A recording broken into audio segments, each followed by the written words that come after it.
What's going on, guys? Back here with another video breaking down every single fight that's happening this weekend in the grudge match. Khamzat Chimaev versus Sean Strickland. The press conference is actually happening right now as I'm filming this. Boy, am I excited to make a video about that press conference. I'm sure it is absolutely fire going on right now, but we're going to break down every single fight on the card, starting with the early prelim opener. And so let's get right into it. Wasting no time, starting with the early prelim opener of Clayton Carpenter versus Jose Ochoa. This one is an incredibly difficult fight to break down. Clayton Carpenter has had some success in the UFC. Man, I'm forgetting who Clayton Carpenter beat for some reason. Oh man, why am I drawing a blank on who Clayton Carpenter beat? He subbed Lucas Rocha, got the submission over. I'm looking at it right now. Someone I don't even recognize, Juan Camilo Ronderos. I do remember that decision loss to Bekov and the submission loss to Rafael Tulio, which is aged incredibly poorly considering what happened last weekend with Tulio. And so, on my initial lean, I was certainly leaning Jose Ochoa, but we've seen Jose Ochoa go down before, but incredibly competitive fights with Loner Kavanaugh and Asu Almabayev. Gave Almabayev a little bit of trouble, actually. Got that knockout win over Cody Djorden, which is aged It's aged Cody Djorden did not fight badly against Rafael Tulio. MMA math would tell you to pick Jose Ochoa. I'm not an MMA math guy. And so whenever I'm feeling like this, I'm gonna go to UFCSavant.com, type in Jose Ochoa, just look at his statistics a little bit. All right. Significant strike differential, takedown defense, not great, but he did fight Asu Almabayev. And then let's check out Clayton Carpenter. See how Clayton Carpenter has looked. Doesn't land very many significant strikes, a solid defense, an okay significant strike differential. Takedown accuracy, pretty solid. I think it's going to be an incredibly close fight, but I do favor Jose Ochoa on the feet. And I think Ochoa's takedown defense is going to be much improved, especially considering he's those takedown defense statistics, they're as if Clayton Carpenter is the level of Asu Almabayev, and I don't believe that's the case. So Jose Ochoa is minus 180 here on the odds. We're going to pick Jose Ochoa in this one. Baisangur Susurkaev versus Djorden Santos. And Djorden Santos got that huge win over, I don't know what is going on with me. I'm drawing a blank. I literally just watched back Djorden Santos' huge win. It was a big upset. Man, who was Djorden Santos fighting when he had that upset? Oh yeah, when he beat Danny Barlow. I watched back that Danny Barlow fight back. People were saying the left hand of God. I even remember the nickname of Danny Barlow. People were saying the left hand of God. Danny Barlow was the next big thing. Then Danny Barlow ultimately fell to Sam Patterson, got KO'd by Sam Patterson, and then lost to Djorden Santos as well. And so Djorden Santos got that huge win, was a huge underdog. But something that I noticed about Djorden Santos is he lacks a little bit of head movement, and he seems as if he would be relatively easy to take down. We don't have a bunch of data on these guys, so I'm not going to be looking at UFCSavant.com quite yet for this one. But I think this is a pretty easy fight here to pick. Baisangur Susurkaev is certainly the angle that we're going with. And I was looking a little bit. I got to check out FanDuel again just to make sure that I'm giving you guys correct odds. But when we're looking at a Baisangur Susurkaev fight, I was anticipating the odds being, somewhat similar between the knockout and the submission because Baisangur Susurkaev has gotten quite a few takedowns in some of his fights. But Baisangur Susurkaev to win by submission is plus 500, whereas Susurkaev by KO is plus 120. Absolutely am I going with Baisangur Susurkaev with a little sprinkle by submission there. I think the KO is probably the more likely outcome, but I would probably put KO at like plus 200 and submission at plus 250. So if you're going to give me this much value on Baisangur Susurkaev, who is a very, very talented grappler, against Djorden Santos, I don't believe Djorden Santos has ever been finished in his career. I could be wrong. I could absolutely be wrong about that, and so I'm going to double check because I don't want to give you guys incorrect information. But if I am correct, Djorden Santos, yeah, has never been finished in his UFC career. And so I think this one could be a relatively difficult matchup for Susurkaev. I think either way, Susurkaev certainly gets the win. But I think he's going to be shooting takedowns here. And so I like the submission angle for sure on Susurkaev, who is minus 700. Pat Sabatini versus William Gomis. William Gomis, who got that robbery win over Joe Anderson Brito. We've seen William Gomis have a very, very successful UFC tenure thus far. Pat Sabatini as well had a very, very tough matchup where he was actually favored against Diego Lopez. Back in the day, man, you had Pat Sabatini minus 140 against Diego Lopez, man. Some of you guys don't remember that, but I remember that Sabatini-Lopez fight. I had Lopez in that fight. Lopez absolutely did what he should do with a guy like Pat Sabatini. And the issue with that Pat Sabatini is he is a little bit chinny, but he is so strong. He's built like a freaking fridge, if you couldn't tell. And he is so strong and such a talented grappler. I'm actually curious if we take a look. UFCSavant.com. Again, this is my website that I have built. Very similar to Baseball Savant, if you guys are familiar. It's not at all complete, so if it's not loading or something when you go to look for it, it's because I'm working on the back end of it literally every single day. But, I'm sorry, I lost my train of thought. We're looking for Pat Sabatini here. And Pat Sabatini, if you can see, right, significant strikes landed per minute, the 8th percentile, significant strike against, 98th percentile, because this guy really just doesn't throw very much. But you see this takedown accuracy, 84%, takedown defense, 77%, takedown attempts per 15 minutes, 8.3 takedown attempts per 15 minutes, and 4.5 takedown attempts. He has attempted 53 takedowns in his UFC career. And so, Pat Sabatini, we know where he wants to fight. I'm sorry. And so let's check out what William Gomis' statistics look like on potential takedowns, right? Takedown defense at 38.5%. That is certainly not going to cut it. And I do think significant strikes landed. I do think William Gomis on the feet is going to be a lot better. I think he's going to really try and keep his distance. He's very good at striking on the back foot. But I absolutely lean Pat Sabatini in this one. I think Pat Sabatini, the fridge, kind of lays on William Gomis. Gets the takedowns off. He's going to be shooting a lot of them. The thing is with Sabatini is he can get chinned, but I don't think Gomis is a very powerful guy. I don't think we've seen a KO from William Gomis in the UFC in his 6-fight UFC tenure. He's really a kind of like a decision guy, and so if this fight's gonna go to decision, I'm gonna lean Pat Sabatini getting his takedowns off eventually, because even if he has to, he'll just run at you to shoot his takedowns. And so, moving onward, we got Roman Kopylov versus Marco Tulio, and this is a very close competitive fight, a very difficult one to predict. Both these guys coming off of losses. Marco Tulio, pardon me, I apologize. Marco Tulio, very talented grappler. Roman Kopylov, very talented striker. And so what we've seen from Roman Kopylov in his losses is this inability to really get going quickly, right? Roman Kopylov looks a little bit passive. He doesn't throw very much. And an inability to grapple is something that we've seen in his losses. Got submitted by Anthony Hernandez relatively easily, although Anthony Hernandez is a very talented fighter. Marco Tulio coming off of that KO loss to Chris Duncan, but he was really dominating Chris Duncan in that fight, and Duncan just kind of found him on the button. Got pretty lucky, in my opinion.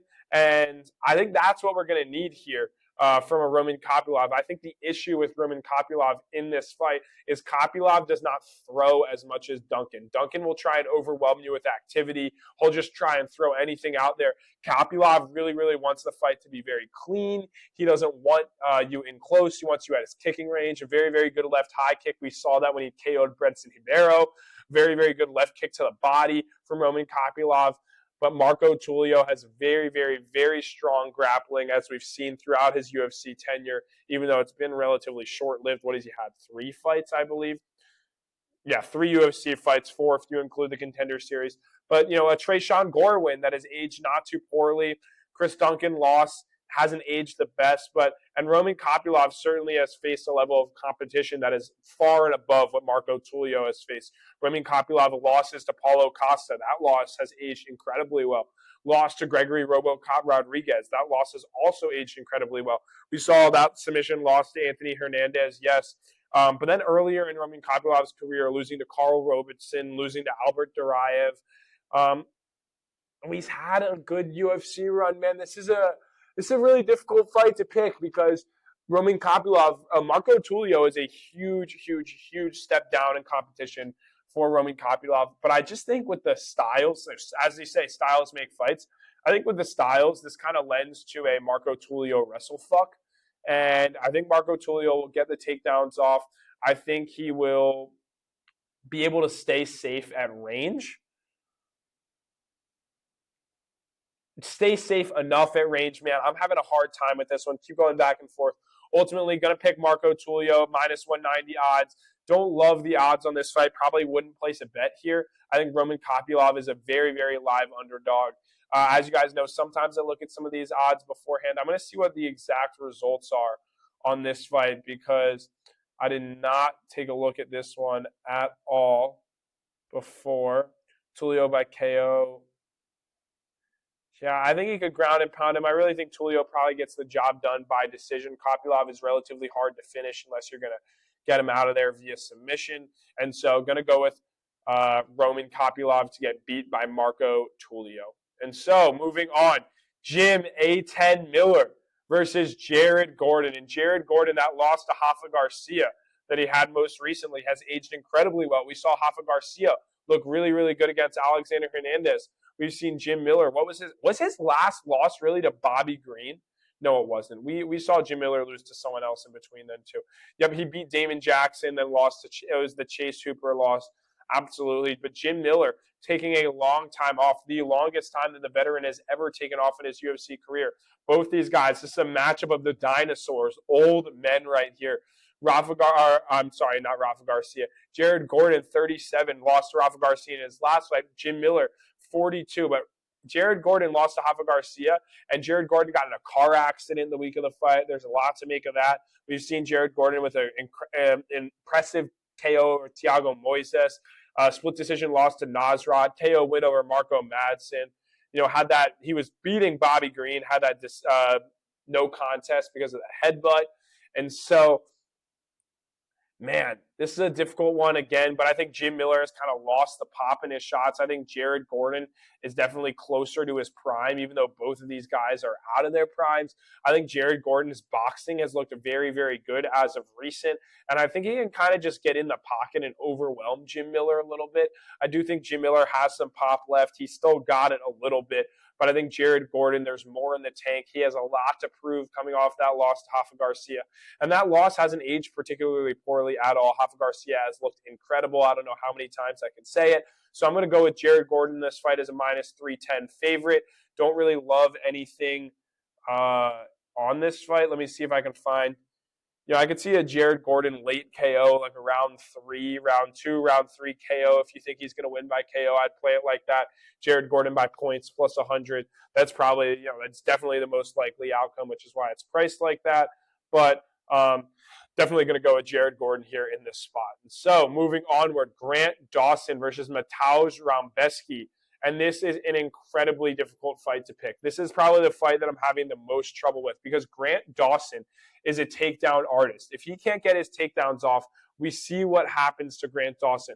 I know it was a loss to Bobby Green, but man, Grant Dawson got absolutely clipped by Bobby Green when he was on his way in. And we've seen him lose to a guy like Manuel Torres, but Manuel Torres is a Terminator. If you have KO power, you can absolutely get Grant Dawson out of there. But Mateusz Rebecki, he has been in nothing but wars in his UFC career. We all remember that fight against Mateusz Oroblai, one of the nastiest, most doggy fights we have ever seen. If you guys haven't seen that fight or trying to get a friend in MMA, show them the Mateusz Rebecki versus Mateusz Oroblai fight. They will be a UFC fan. But Rebecki has lost 3 of his last 4 with that only win coming over Uruguay. Lost a majority decision to Ludovic Klein, lost to Chris Duncan. We've seen him lose to Carlos Diego Ferreira. And Grant Dawson was able to get a win against Carlos Diego Ferreira. I think this fight is a very, very, very difficult one because Grant Dawson wants the takedowns. Mateusz Rebecki is so dense and such a short lightweight, such a heavier, just a more densely built lightweight that he's very, very difficult to take down. I'm interested to see what a Rebecki. How the hell do you spell this name? What is his takedown defense? Takedown defense, 75%. And that is a very, very good takedown defense, especially considering the fighters that he has faced. Grant Dawson is very easily chinned.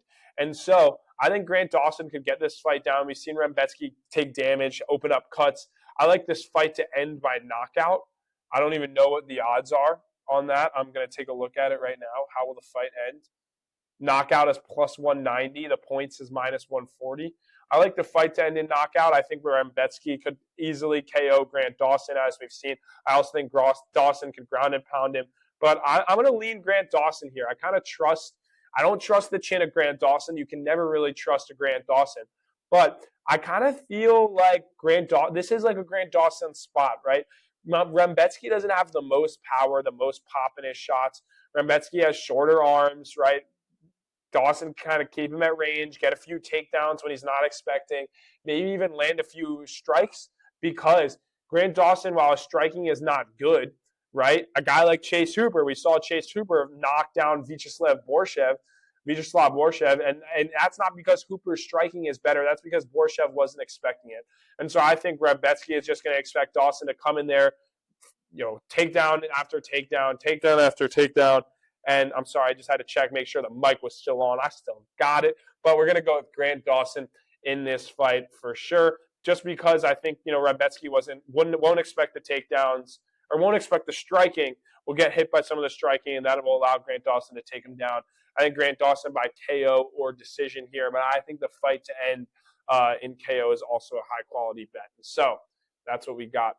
Moving onward, Yaroslav Amosov versus Joel Alvarez. And this fight is a very, very, very good fight. A grappler's delight here. Joel Alvarez, 17 of his career 23 wins have come via submission. Amosov, a very, very, very talented grappler, has incredible control. We saw that submission win over Neil Magny. And no one disposes of Neil Magny that easily. We've seen guys like Mike Malott unable to get Neil Magny out of there. But Amosov, he has really, really mid striking. And Joe Alvarez has exceptional striking.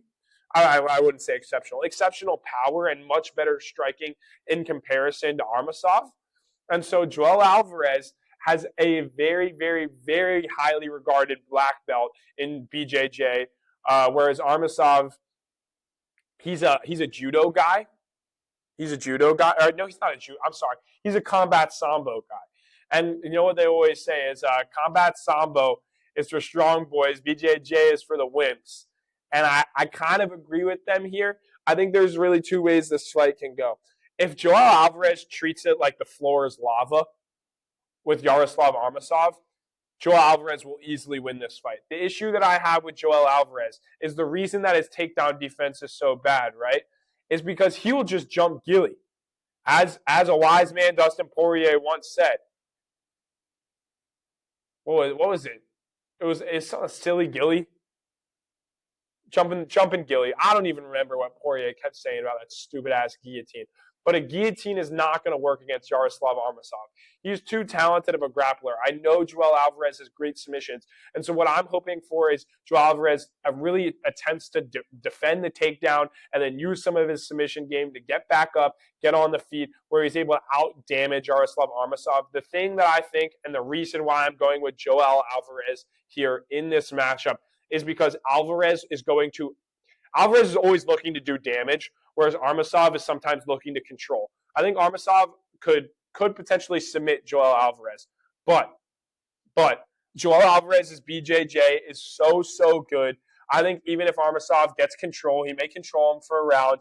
Joel Alvarez is going to be looking to land elbows from his guard. He's going to be looking to do damage the entire fight.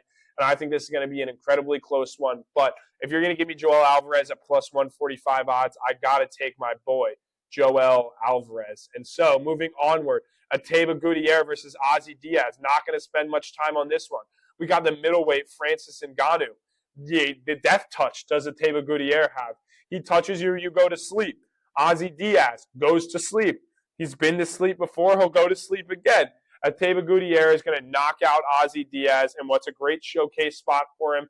I'm happy for Ateba Gautier. He's going to get this easy win, but I'd love to see Ateba Gautier finally start to get some more difficult challenges, potentially a guy on the verge of the rankings after he keeps just getting these layups. This Ozzy Diaz fight was canceled. Now they rebook it. Ateba Gautier took on someone else in the meantime. I forget who he even took on. But Ateba Gautier is going to absolutely flatline Ozzy Diaz. I don't even know how Ateba Gautier lost in his career.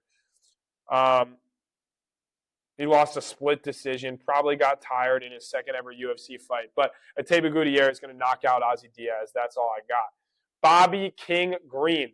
I'm not calling you that. You know that I'm not calling you that. Your name is Bobby. What's up, Robert? Robert Green. I'm not calling you king, bro. No way am I going to call another man king. Robert Green versus Jermy Stephens. Man, Jermy Stephens was on the BKFC scene. We saw him. He's not looked very, very good in MMA in his most recent fights. I mean, you see that record, 28-20, 20 losses in MMA. Oh, boy. But one thing that Jermy Stephens does have is he has an incredible amount of pop. And one thing that Bobby Green doesn't have is a granite chin.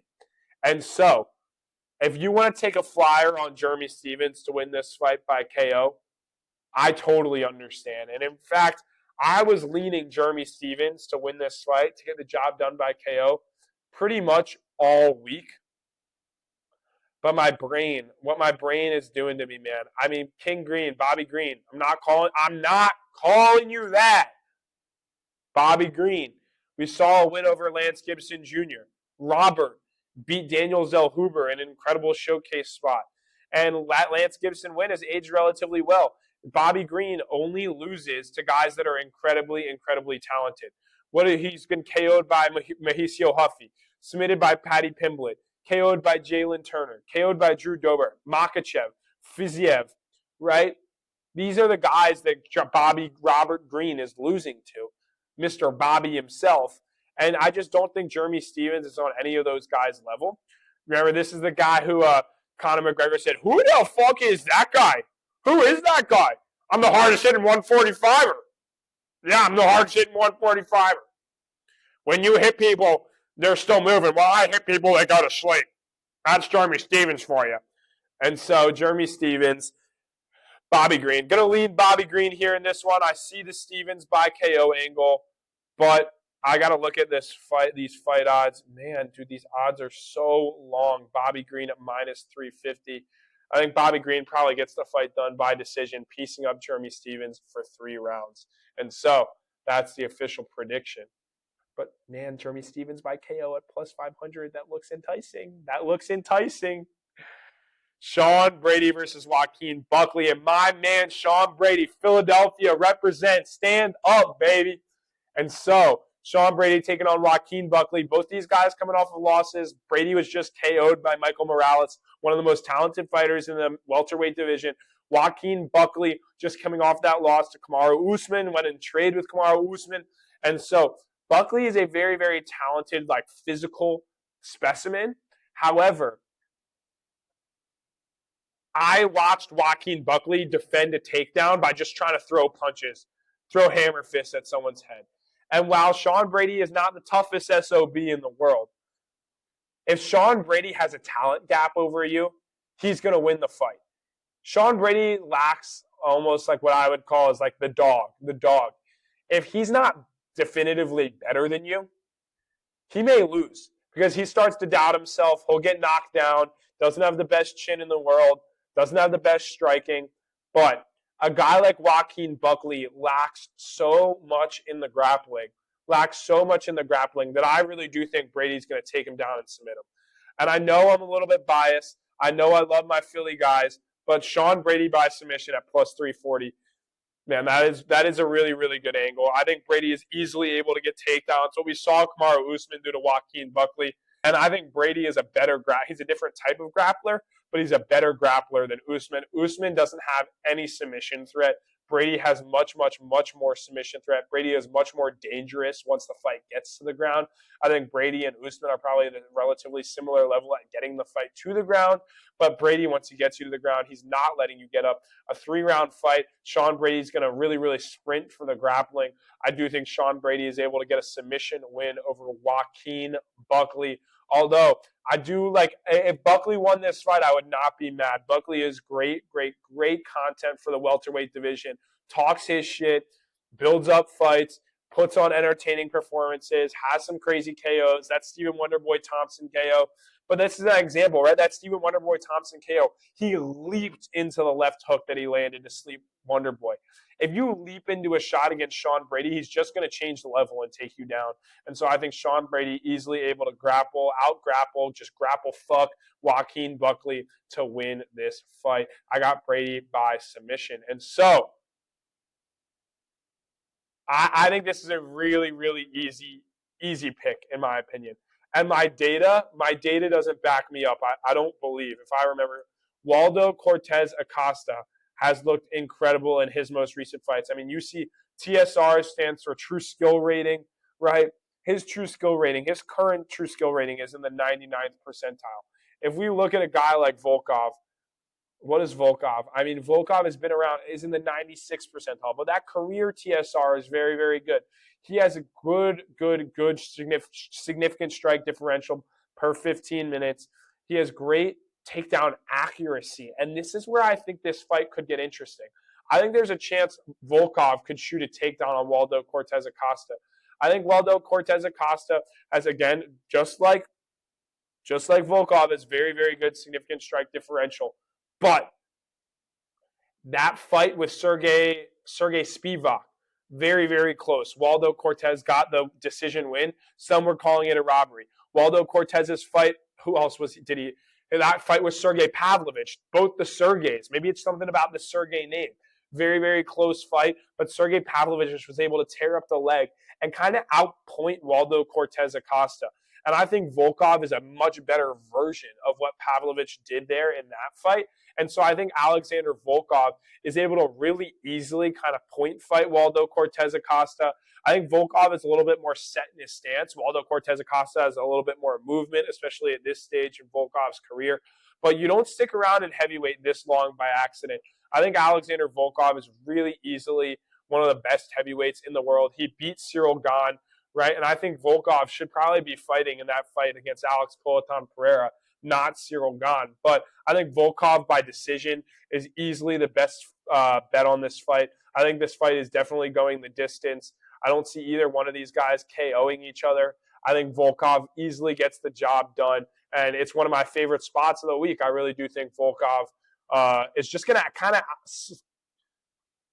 it's one of my favorite spots of the week because I feel like I know exactly what's going to happen. I think Volkov is just going to outclass him a little bit, 29-28 decision. It's going to be very, very clear. Alexander Volkov gets the win. And so, Joshua Van versus Tatsuro Taira. And so I think this fight, it's really easy to break down, right? If Joshua Van is able to stay on the feet, Joshua Van is going to piece up Tatsuro Taira. He's going to get him out of there. If Tatsuro Taira is able to get Joshua Van to the ground, I really do think Tatsuro Taira could wrap Joshua Van up like a blunt. But I will say, Joshua Van is fearless. This man is fearless. I really wish we got to see that Pantoja fight play out just a little bit longer because I would have loved to see how he defended some of the takedowns. But everything that we've seen from Joshua Van's fights is that he is incredibly difficult to take down. If you take him down, he pops right back up. That's all that I saw on film was Joshua Van popping right back up after takedowns. And Tatsuro Taira leaves a lot to be desired on the feet. And we saw that in that Brandon Royval fight, I really believe it was. We saw that in the Brandon Royval fight. And we saw what Joshua Van does with a guy like Brandon Royval in front of him. He's able to set an even higher pace than a guy like a Royval is. And I know Royval has those kind of crazy knees, and it was a split decision, but I'm really not the most impressed with what I see with Tatsuro Taira on the feet. My odds have this fight modeled at about Joshua Van minus 130. I think if the odds were like that, I'd probably lean Tatsuro Taira. And I think this is the angle for the fight here. I probably would not have a money line bet on this fight. I mean, I think I'm going to, right? You kind of got to. But Joshua Van by points is plus 450. I don't know how Van is more likely to KO Taira than he is to win by decision. I think this is a very, very, very Joshua Van by points type of fight. Maybe gets controlled for a full round, maybe round 1 or round 2. But Joshua Van rounds 3, 4, 5 really suits his style. He's someone who really, really builds into fights, gets better as they go on. Rounds 3, 4, 5, we should see incredible, incredible performance from Joshua Van. I'm really, really excited for this one. And you're giving me plus 145 odds on the kid from Myanmar. I don't even know how to pronounce that country's name. Pardon me. Joshua Van. Put some respect on his name. The champion has a name, and it is Joshua Van. And then we're going to see Joshua Van rematch Pantoja in the fight that we all missed out on. Pantoja, one of the best fighters in the UFC, in the flyweight division. But I'm going to lean Joshua Van here, and I think the really, really good betting spot here is Joshua Van by points, because at plus 500, plus 450, plus 500, depending on your sports book, you're not going to find much better odds than that, first of all. And second of all, a guy like Joshua Van to win by decision when he's going to get better as the fight gets on, when he doesn't have that much finishing equity. Like him to win by KO, he needs to really build into the fight. That's what we've seen. They've been third-round KOs that he has, and it's after hitting guys with 170 significant strikes. His knockdown rate is not very high, and so Joshua Van, I'm going to go with you to win the fight on the points, on the scorecards. I really do think Joshua Van has a very slight advantage here, but I could easily see this fight going either way. But give me Joshua Van. And so Khamzat Chimaev versus Sean Strickland. And I think this fight is relatively easy. Sean Strickland stands straight up. His legs are, just to show you guys, I'm just Googling something. Don't mind me. Sean Strickland. If I look at images, where's just a picture of Sean Strickland fighting? Man, give me a picture of Sean Strickland fighting. First of all, there's Strickland getting taken down. We've seen Strickland be able to hop right back up. But if you see Strickland in a fight, I mean, even just look at him against Fluffy. He stands straight up. He is one of the most upright strikers we have ever seen. If you have watched the UFC, even this against DDP, I mean, the hips are right there to be taken. And if you're doing that against a guy like Khamzat Chimaev, you're going to be taken down at will. And I think potentially the trash talk is going to get to Strickland as well. Right? A guy like Sean Strickland, he's going to have Khamzat Chimaev on him. And he's going to be like, fuck this. I'm a bitch if I don't stand up. I'm a real man, stands and fights. I got to fight. And then he's going to try and rush his stand up. Khamzat Chimaev is going to take the back, rear naked choke, sink it in. Strickland is going to go out cold on his shield, as Sean Strickland should. The ref's going to try and pull Chimaev off of him. He's going to hold on to it for just a hair longer, and then he's going to start talking mad shit to Strickland and his corner after submitting Sean Strickland in round 2.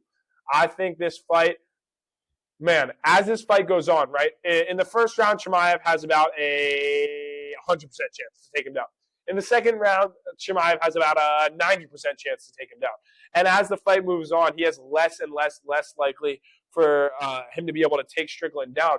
But I really, really do believe, man, Chimaev, while he's, if Chimaev gets into round 3, round 4, and round 5, and Strickland's able to keep him on the feet, he might be able to start piecing him up. But I really do think Chimaev is just going to be able to grapple fuck Strickland the entire time. He needs to lower his base.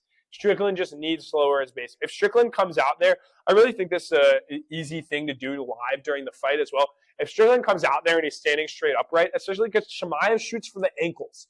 These aren't traditional double leg takedowns. Chimaev will shoot for your ankles. I think we remember seeing that, especially like in the Kevin Holland fight. But we've seen that over and over again, that Chimaev, he doesn't shoot like these normal guys at the knees, at the hips. He literally will ankle pick your ass. And so Khamzat Chimaev is going to be able to get Sean Strickland down. If Strickland lowers his stance, almost like Michael Morales did against Sean Brady, then Strickland might be able to have some success.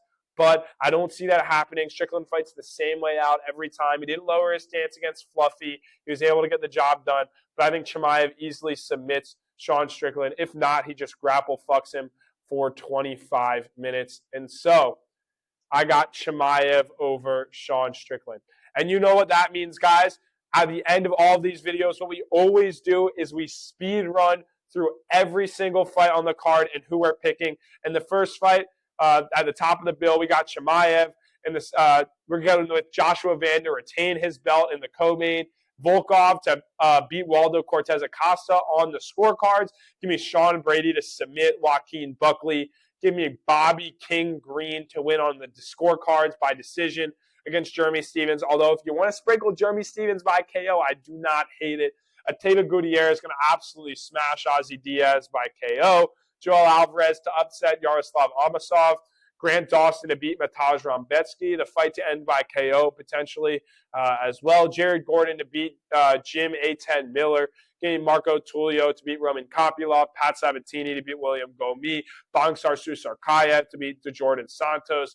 And Jose Ochoa to get the job done against Clayton Carpenter. And if I'm going to tell you guys what I'm personally taking, I'm going to have to sprinkle Van by points. I'm going to be sprinkling Van money line. Volkov is my absolutely favorite spot on the card. Big fan of Alexander Volkov. I think he's definitely getting the fight done by decision here. Also, kind of love Sean Brady in this spot. I think Buckley will get grapple fucked. If Buckley can't KO him early in this fight, Brady is going to win either by decision or by submission.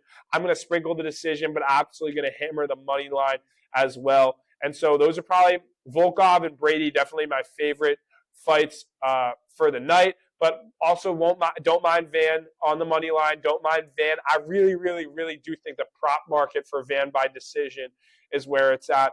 I don't hate a flyer on Chimaev to get the job done by submission. Other here on this fight, going to be sprinkling Joel Alvarez. This fight to end by KO is definitely going to make it on the betting card. Grant Dawson on the money line with a very small sprinkle. Don't mind Jared Gordon, some parlays. Marco Tulio, probably get a money line bet. Pat Sabatini as well. These lower on the card, not as confident in. So, you know me, like to throw money on pretty much every fight. But, man, I gotta be smart with these. And so I told you guys what my favorites are, and you guys know all the rest of my picks. And so I haven't done this in a while, but it's time to build a cycle parlay as one does. I love Volkov by decision to get the job done by points. Absolutely. Man, these are hard fights to pick.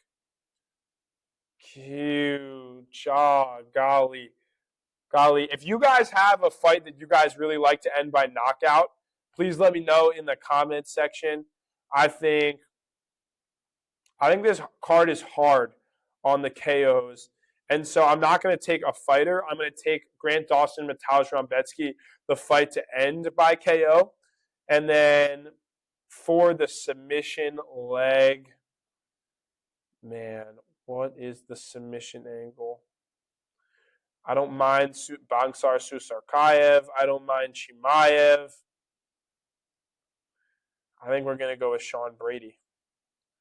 And we're going to go with Sean Brady to get the job done by submission. So that's Volkov by points, plus 150. That's the fight to end by KO between Grant Dawson and Mateusz Rebecki, plus 200. And Sean Brady to win by submission at plus 340. $1,000 wins you $30K. Absolutely locking that in right now. And so let me know what your cycle parlays are in the comments section. Let me know who you guys are betting on. And let me know about that KO and submission legs. Haven't had a little bit of trouble there. Curious what you guys are taking. But if you enjoy content just like this, make sure you like and subscribe. Smash that like button. Smash the subscribe button. We're at 83 subscribers, on the road to 100 subscribers. I'm going to keep pumping out content every single day, both short form and these long YouTube videos. Make sure if you're not following me on TikTok, MMA Outlaw TV on TikTok as well. And I'll catch you guys on the flip side. Make sure you smash that subscribe button on the road to 100. I need the subscribers. I'm sorry I keep harping on it, but I hope you guys have a good rest of your day. As my favorite YouTuber says, UFC Lay, I'm going to shout him out here. UFC gambling addicts, absolutely. Keep your eyes to the sky, never glued to your shoes. Peace.